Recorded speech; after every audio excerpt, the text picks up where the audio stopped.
The British Army were using for a long time the big Thompson from the gangster film with the 100 round magazines and all that kind of stuff. Something that I do love because I'm quite trigger happy, right? As all the boys know. There'd be 100 rounds gone. So they were using that. The Home Guard were issued with it, all that kind of thing, right? And then when the Yanks come into the war, because we all know they were late, right? They issued to their own men, they converted it. They needed a more practical approach than a 100 round magazine, because you know what GIs are like, we've all seen the war films, they'll go mad. So they took a different approach and they made it into stick mags. They got 30 round mags, which is on the Thompson up there, and they made a shorter 20 round mag.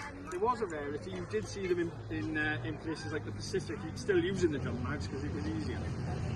So they come out with the M1A one, bolt slightly different, it appears on the side, not on the top, and the grips are slightly different. It was basically mass machined, like we did with things like the Sten gun and things like that. They adopted a version of it off the British. The older Thompson was more handmade. It was very, very expensive to make. It was something, you're talking a lot more money.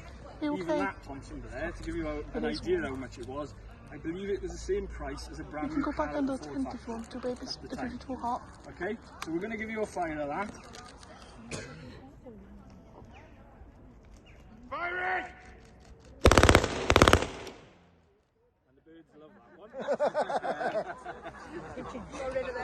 That one's a 9mm fire. There was one in 12 made back in the 60s. It's quite a rare piece to have firing. They normally fire a 45, so they're normally a bit louder than that. It was converted and altered for reenacting purposes, and it doesn't fire live anymore. That was 9mm. Yeah, that was 9mm, but she's original. And she was converted. So the next thing is the Thomas wheel. Go through the stairs with it.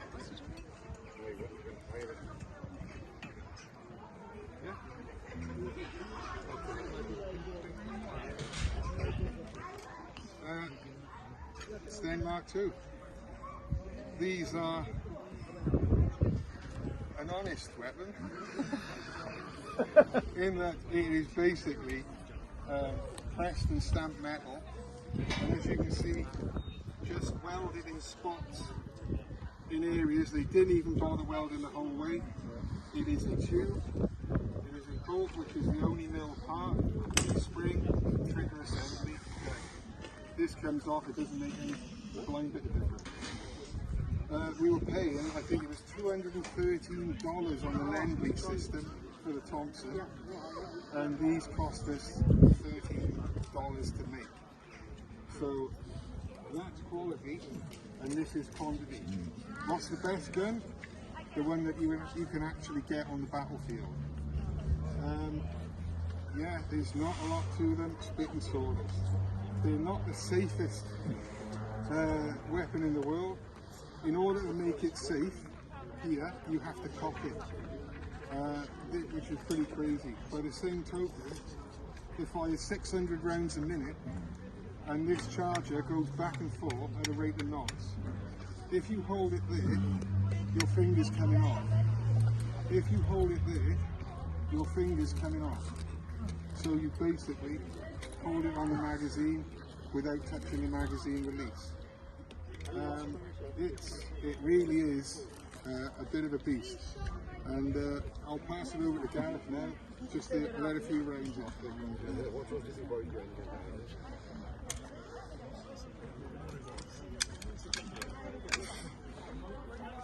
Its reputation for jamming. We'll see, shall we? Can you all cross your fingers? No? We don't know. Ready when you are, Carl.